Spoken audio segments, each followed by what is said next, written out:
Hello, everybody. Welcome back to the Right or Die Show. I am your host, Randi-lee Boslaw. Um, Today we finally, and I'll tell you why I say finally in a sec, but we finally have Elizabeth Mikotowicz with us. Hello. Hi, it's so good to be here. So the reason I say finally is because Elizabeth and I have been having quite the struggle trying to connect. So she was originally scheduled to be on the show back in November, I think. Or no, October 1st, I think, because then you had an emergency come up. Then it was for November, and I Yeah, had an yeah. emergency.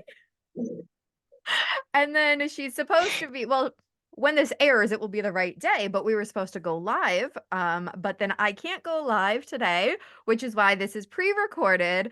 But we realized after the fact, after we had tried to record, that we're in different time zones. So we got this though. We Yeah, we got got it. this. So tell us a little bit about who Elizabeth is. Well, I'm an artist, I'm a writer, I'm an advocate, I'm a mom, I'm a former convict. I'm a lot of things. It's been quite an interesting journey. So, I love that. And you have a fur baby. yes, I have three. I have three rescue dogs. We rescued them off of the oil fields in Texas. We had other ones and they died of parvo and it absolutely destroyed me. But yeah, if anybody wants to go rescue dogs, I strongly suggest you go to Texas because I mean there were hundreds where I was at. I probably fed over 50 dogs in, you know, 6 months time. Oh It's horrible gosh. down there. It's absolutely horrible. Oh, that is so sad. Yeah, all of my animals are rescues. So we have three dogs, four cats. They're all rescues. Two of the dogs are American, I like to say, because I don't know if you knew, but I'm recording in Canada. Um, Oh, okay. yes, so two of them are American. I think though, not Texas. I want to say Kansas. Yeah, they're in the South. It's really bad. Yeah. It's really, really bad. Yeah. Yeah, I can't remember exactly where. I mean, we've had them now for 5 years, so my memory, it's not the greatest. But yes, we have two American dogs, and then our puppy Zen. He is from out west. He's Canadian, but he's a few provinces. It was a few provinces over. Well, technically, Zen is Ontarian because he was born. Ontarian. That's a great name, by the way. Zen. I love it. Oh, thanks. We didn't name him. The his original foster mom named him, and we're like, oh, we like that. We're keeping it. But his mom came from Winnipeg, and she was pregnant when she came over.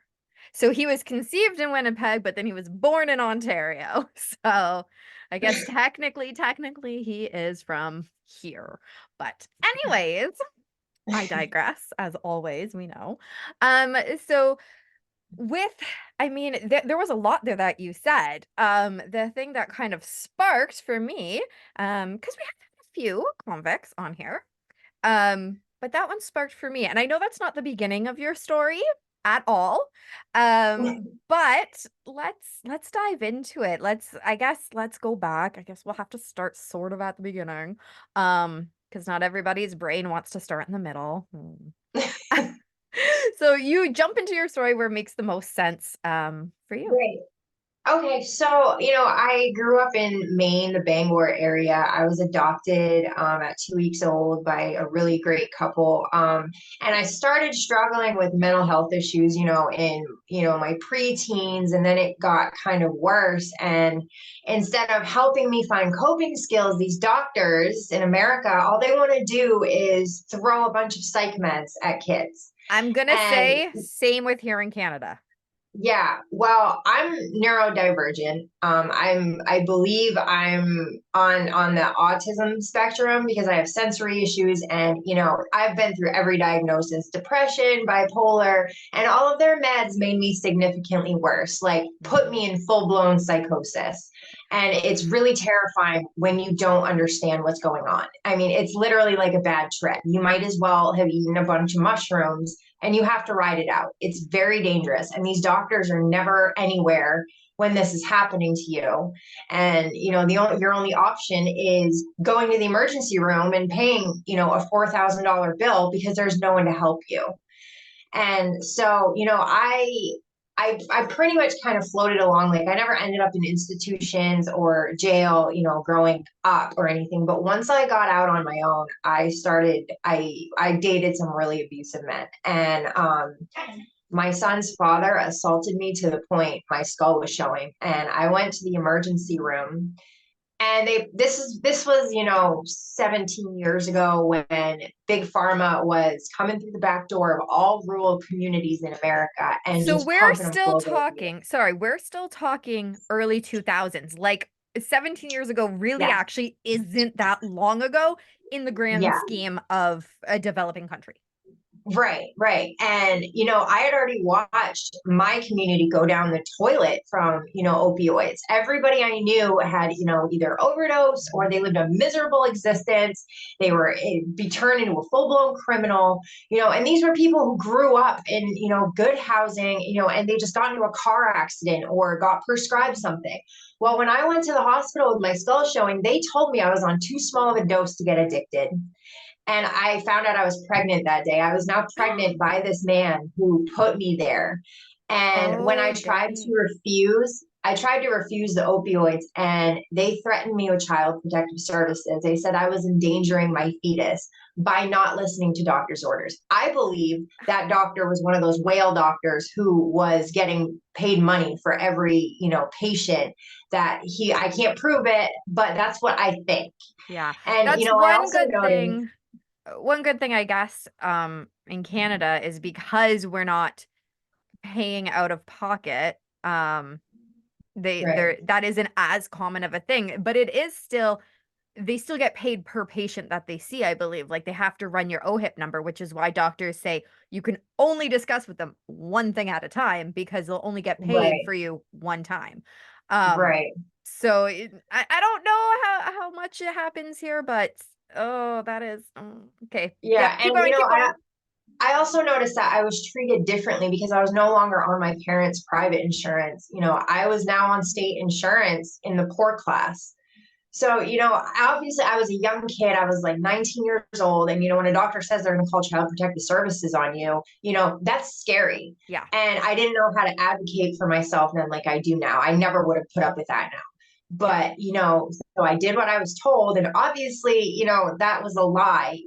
In America, we have a horrible opioid epidemic. We have over 1 million people dead. Half of the people in my generation are dead from drugs, from drug Yep. overdoses. But they're not going to post those deaths on the news every day like they did with COVID because it's not profitable for them. Yeah. So, the abuse got worse, the trauma got worse. I mean, he used to trap me in the bathroom and torture me for hours to the point where I'd be begging for my life. And then it would switch and I'd just be begging him to kill me, like just get this over with. Oh my And so like I gosh. had some definite screws loose from this relationship. Like, I mean, I would react violently to people who wouldn't respect my boundaries after that. Like I become dangerous myself because I was so quick to snap. Like, you're not Yeah. putting me in the emergency room again. And, Right? I That is had, definitely a trauma response. right. And, 100%. and in America, back then you couldn't say, I have a problem. I'm becoming an addict off these pills that the doctor gave me without child protective services coming in and taking your children from you. So I was scared of that. I was also scared of them taking my kids if I admitted there was abuse going on because they take Right. people's children for that as well. So you have this situation in America where women are in these dire situations and they can't get out of them without dire consequences. Yeah. And it got to the point I lost my housing, my public housing. So I went to the battered women's shelter. And this is a problem in America too. These victim-based shelters extort victims for profit or for Oh something. Like in my no. case, they literally said that my situation was too dangerous and it put the other women in the shelter in danger and they couldn't help me. Isn't that the And whole purpose of them? exactly. They're getting funding, they're getting donations. They had two beds open, and they said that my situation was too dangerous and my injuries were too extensive. A friend of mine tried to get in the human trafficking shelter, and they turned her away because she wouldn't snitch her pimp out. You're extorting these women's safety for an arrest. This is law enforcement's job. And this Wow. is what happens. 70% of women who are incarcerated in America have some sort of domestic violence or sexual assault before they even get arrested. We are the women that have slipped through the cracks. And, America has the highest rate of incarceration. We make up Yeah. 25% of the global incarceration population and only 5% of the world. I We did have not know more that number. we have Wow. more people in prison than entire continents. We have more prisons than we do colleges. That And I knew. they like to gaslight us with land of the free. They have bypassed slavery laws with mass incarceration. A hospital saves $350,000 a year contracting with prisons to have their linen washed by inmates instead of having regular Americans work and do it. And this is why the corporations don't want to pay us anything. They would rather lock us all up and have a free slave workforce. Oh my Over gosh. the pandemic, at the beginning of the pandemic, we had 3 empty properties for every homeless person in America. Now it's 29, and they're criminalizing homelessness everywhere. This is Yeah, why that's it's that's a all about money. big problem over here too. But getting back to our story, um, I know I'm the same way. I like get on my Go off thing and on a I just go, tangent. right? Maybe it's a little bit of that ASD in there. But anyway, Yeah. so what did you do when the shelter turned you away? Well, drug dealers helped me. Drug dealers protected me. And I signed temporary guardianship over to my father because the brain injury was so bad, I would have seizures now. And I would wake up on the ground not knowing how long I was out for. I'd go deaf and blind for moments at a time. And So, how old was your kid? my daughter was 14 months old when this happened. And, when I finally went, my son was probably like 8 months, I think, when I finally went to the battered women's shelter. So two But very my daughter young had, kids. yes. And, it was awful because I had to face the fact that there was nothing I could do. And I was no longer a safe caregiver for my children. And there was nothing I could do about it. I couldn't go to rehab and, get drug counseling and make this go away. This was brain damage. Hmm. And it was really awful. And now I was having excruciating headaches every day, to the point where I could only function like a normal person if I was taking opioids. And it sucked. And opioids, all opioids do is make the pain receptors in your brain more sensitive. So when it wears off, the pain comes back twice as bad.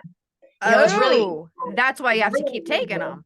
Yeah, it's really evil what they did. And, it doesn't really work that well for pain. I mean, other pain patients are going to, eat me up for that because they're fighting for their pain meds and blaming And addicts for it. But I no. do have to say, as somebody who attends a pain clinic, because I do have fibromyalgia, that Oh, was one of the options. And the doctor and I discussed it, and we both decided he didn't think it was the right option for me. And I was like, that's good because I don't really want to do it.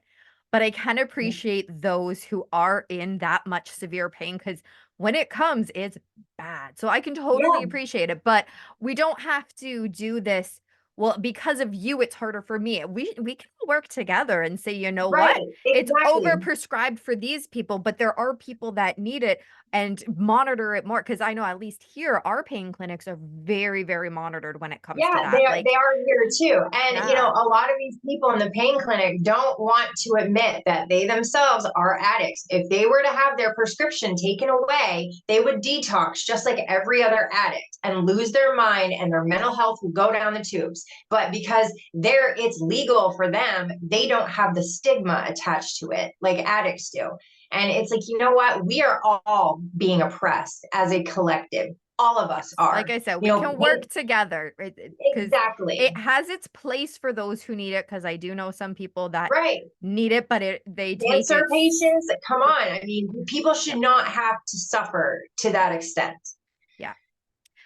So okay, so the drug dealers, So Yeah, you had signed they your custody over to your dad temporarily. yeah, and Um, that was like rock. But once I did that, I lost my health insurance, I lost my vouchers, I lost any help that I could get. oh, And I didn't realize that at the time, but and we had Paula Page as the governor. He was not about giving people, health insurance or anything like that. He was, let's give all the money to the cops and the businesses and screw the people. okay. And, it wasn't until Janet Mills got in the governor's position of Maine where I really ended up getting my life together just because I had health insurance. I was able to go to the doctor and get my issues figured out. So I stopped relapsing. I stopped, medicating on the streets because I had no other option. And, it's people don't want to be sick. This is a sickness. And, Yes. I don't understand why mental health isn't considered healthcare in this country because your brain is part of the body. It's an organ. It is part of your body. So Right? when it's sick, you go to a psychologist, you go to the doctor. Like that should absolutely fall under healthcare.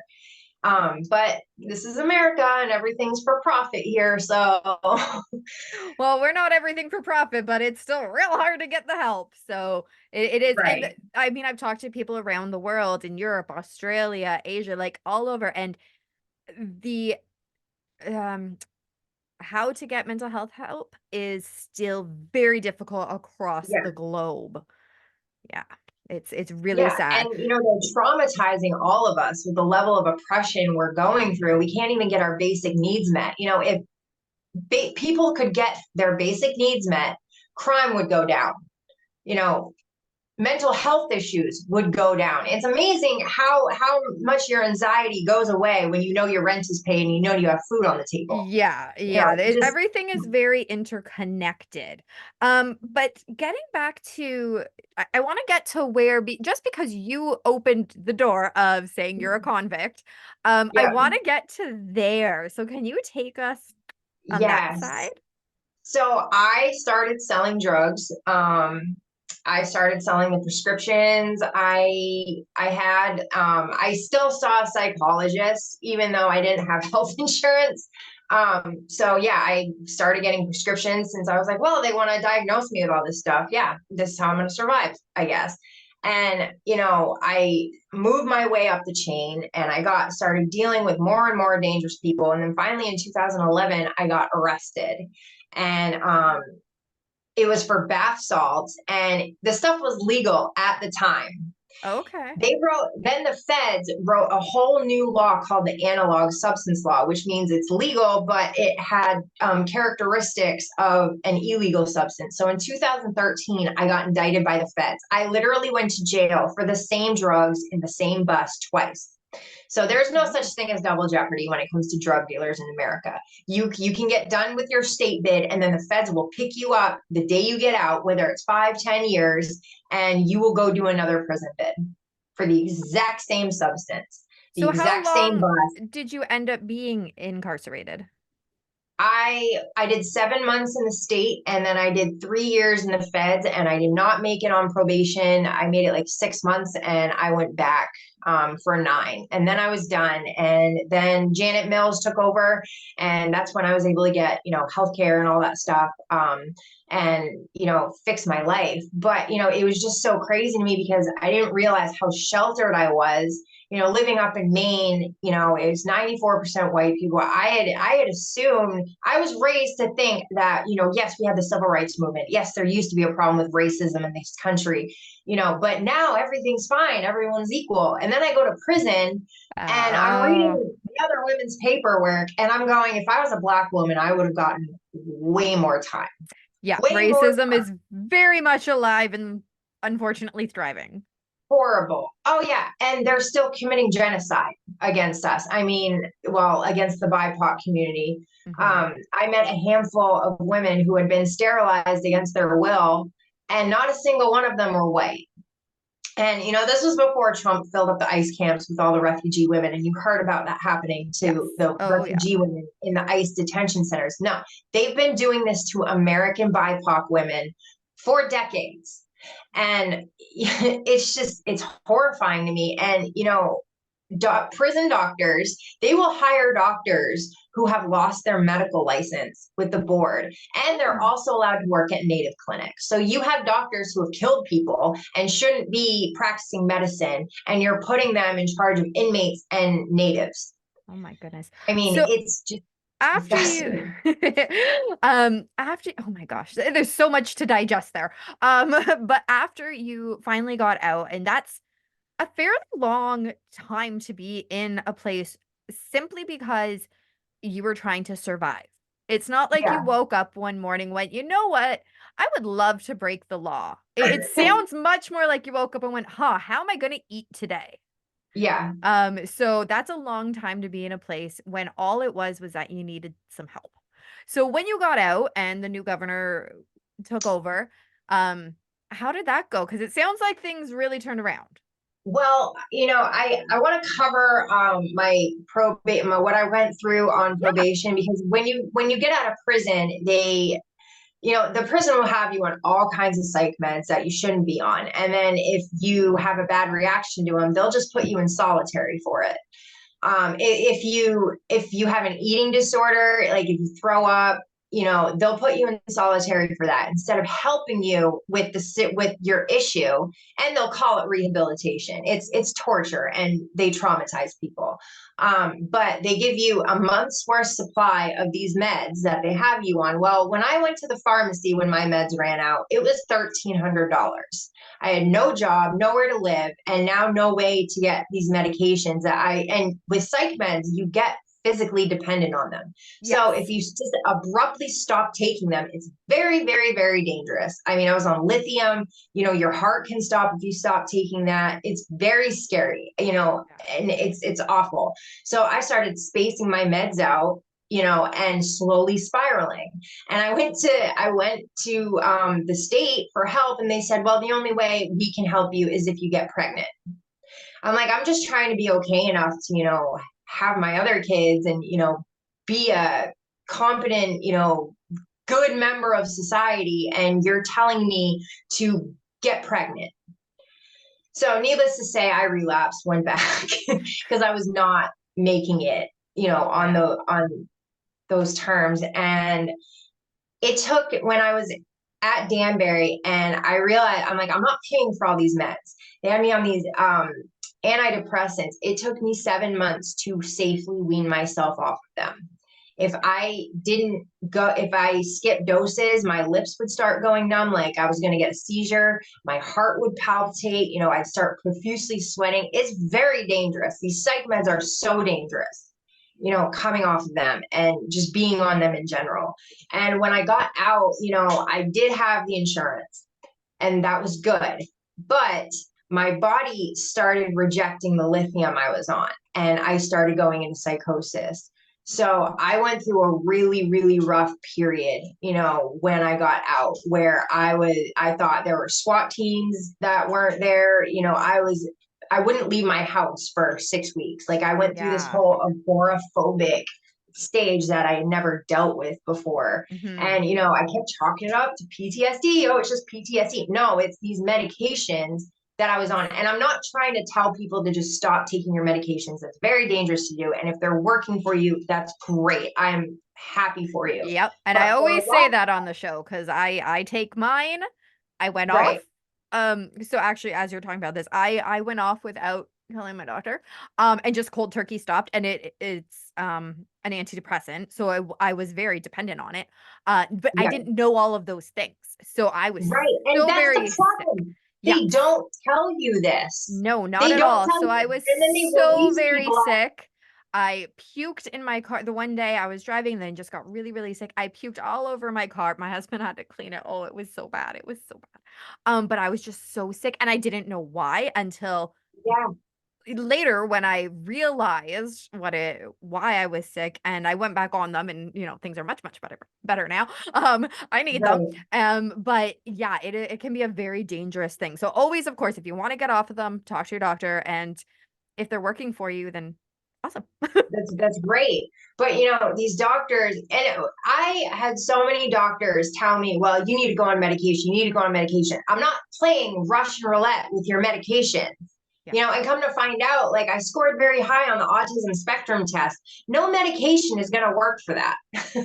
Like it's not, a chemical imbalance. It's a trauma, and I have sensory issues and my sleep gets messed up.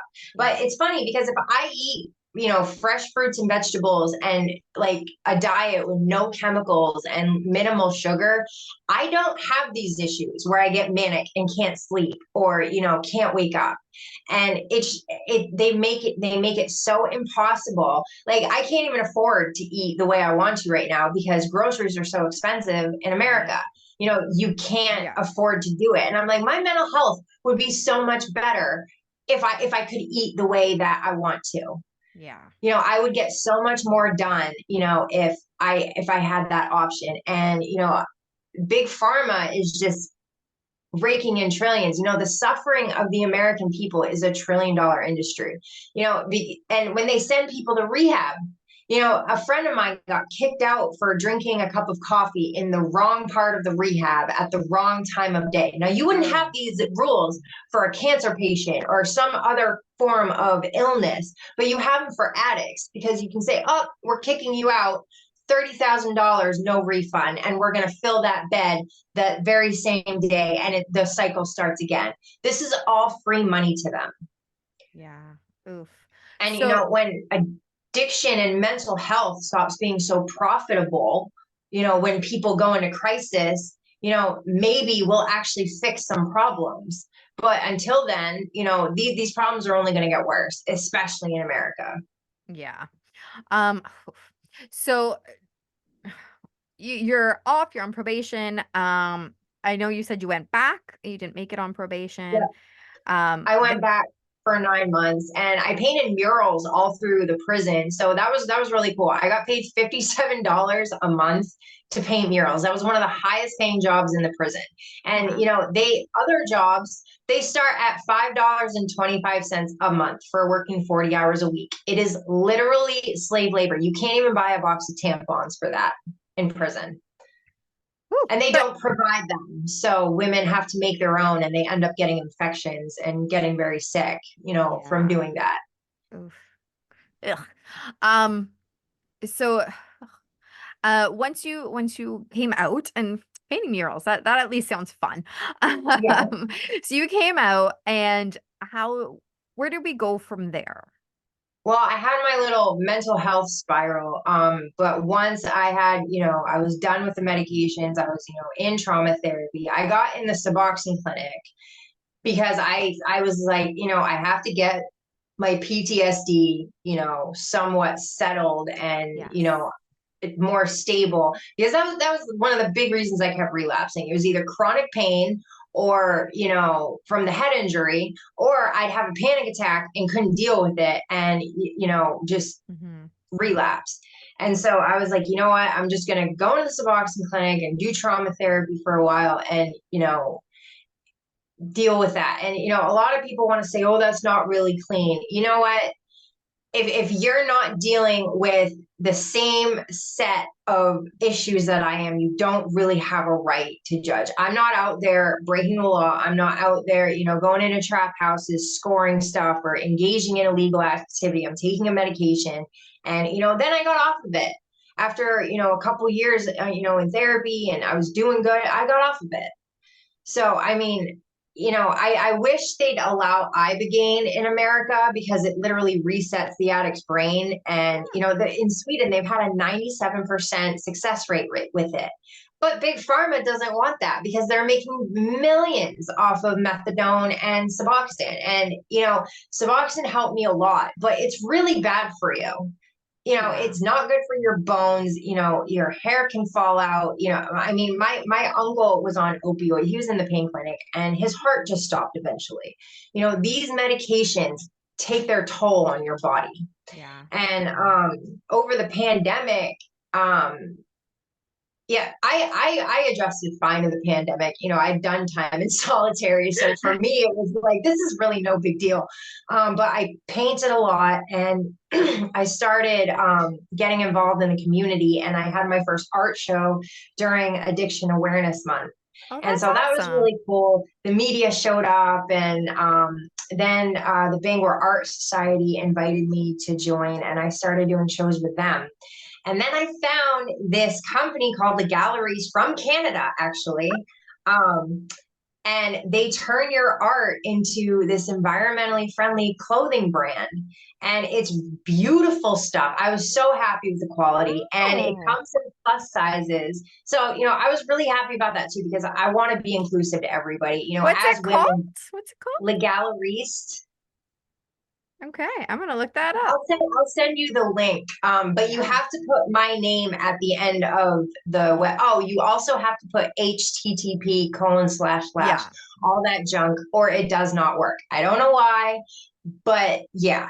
So they're incredible. The stuff is so vibrant, it's so beautiful, and it's so well made. And I'm big on saving the earth and the planet. So I was so happy it was environmentally friendly.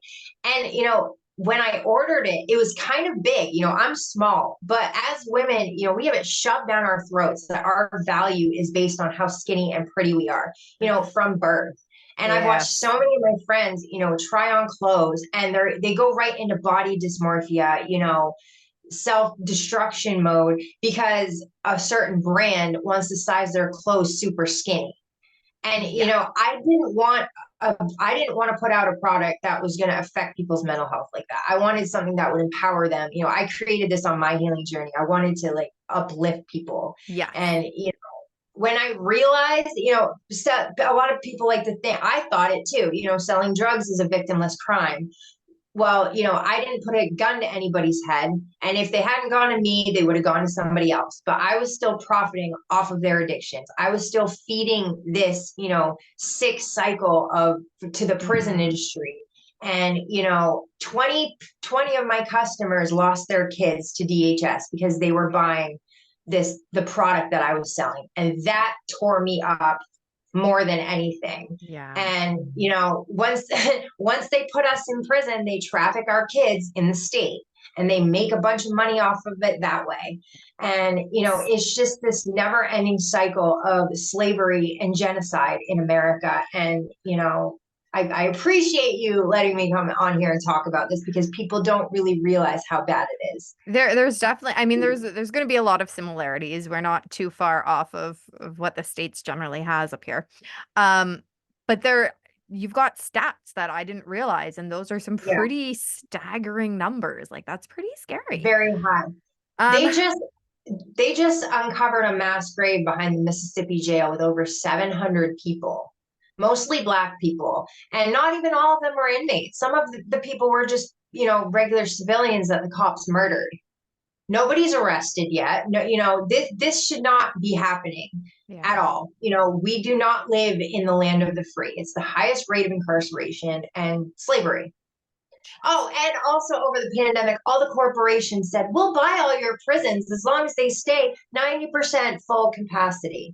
And all of the prisons across America were taking out PPP loans to add wings on instead of fixing the buildings that were not up to code and killing people. Like at Danbury, we had an inch of mold in the showers. It was Oh, disgusting. that is Like gross. it was making people sick. Yeah. So we are coming up to the end. I hate cutting guests off, but we do only have a few minutes left. Um so I do want to say what is your favorite coping strategy? And then of course tell us where we can get some of your merch, and where do we follow you? So, one of my favorite coping strategies, I listen to a lot of binaural beats when I sleep, and I like to draw, and I like to doodle, and I like to go for walks. Basically, with trauma, you want to distract yourself. Talking about it only, your brain doesn't know the difference between a memory and what's actually happening. So, by Mhm. talking about it, you're actually just reliving it and making it worse. So, distraction is, the biggest thing you want to do. Um, but I also, one of my biggest coping mechanisms in prison was writing. And I started writing while I was there. And it ended with a book that is now being formatted. And I go into all of this in great detail. You can, ride with me through every mental breakdown spiral in great detail. You can dive into all of the horrible things going on in the American prison system, especially done to women. I mean, it's really horrifying. You will not believe like the things that I saw. And It's when do you called expect that might be out? well, it's taking longer than I expected, but we are already like halfway through formatting it. Okay, So so you're it's on called a roll. it's called No Justice, Just Us, and my website is elizabethmikotowicz.com. You can also reach my clothing website on my book website. Oh, nice. But if you want to check out Legalarise, it's http://www.legalarise.com/en/elizabeth.mikotowicz. And I am on TikTok and Instagram, and the handles are the same. It's EPM_art_1111. Excellent. And we're going to throw all those links down in the description below because that's a lot to try and remember and write down and all that Right. stuff. So click is easier.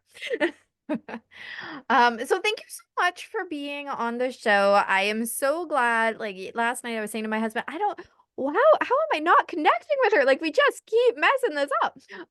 So I'm so glad that we finally did get I this know. down because Me there too. was so much. Long overdue. When your book is about to come out, you got to come back on. I Um, would love to. because we definitely only scratched the surface. So we Yeah. can continue this conversation 100%. But it would be great to match it up with when your book's coming out, and that would be awesome. I would love to. So thank you so very much for being on the show. Thank you for having me.